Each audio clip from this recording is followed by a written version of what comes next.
এত সাজুগুজু কিসের রে? মা আজ না হলে কাল তো বি করাই লাগবে, এই মাসের মধ্যে না বি করা দেওয়া লাগবে, নাহলে কিন্তু হবে না। মে জানির বেলা জানি একটা কাজ করবো কর, তুই তো আমার পিঠা বসে খাচ্ছিস।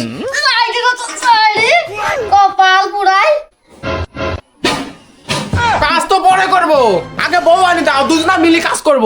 আরে জানির বেলা জানি আমার জীবনটা তো জ্বলা খাইলো রে, কোনে যাব আমি? ছেলি জনি লি যাব কতি ছেলি লি? আরে বীর কথা বললি খালি চিল্লাই, আমাকে বিটে দিবি নি? আর কয়দিন সিঙ্গেল থাকা যায় এভাবে? কি রে বন্ধু, কই যাস এত সেদিকে?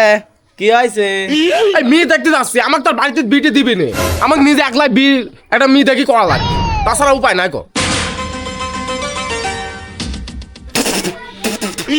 আমি একজন ঘটক, 5 মিনিটে বি করাই দে। কি সত্যি নাকি তাই? কথা তো সত্যি, কিন্তু ঘটক ফি লাগবে 500 টাকা। ওই দেখ, ওই বাড়ির মেয়ে বাইরে আছে। আসসালামু আলাইকুম। আয় আল্লাহ, এটা তো ছাগল দেখছি। আরে আপনি তো আমাকে সে মেয়ের কথা বললেন, এখন তো যাই দেখি ছাগল। তুমি তাই বলেছিলা যে শুধু বিয়ে হলেই হবে, কিন্তু কার সাথে বিয়ে করবা এটা তো আমাকে বলনি।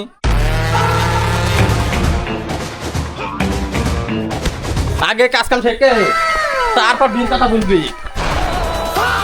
দেখলি বিয়ের আগে বুদ্ধি দরকার, বুদ্ধি না হলে বিয়ে করা যায় না।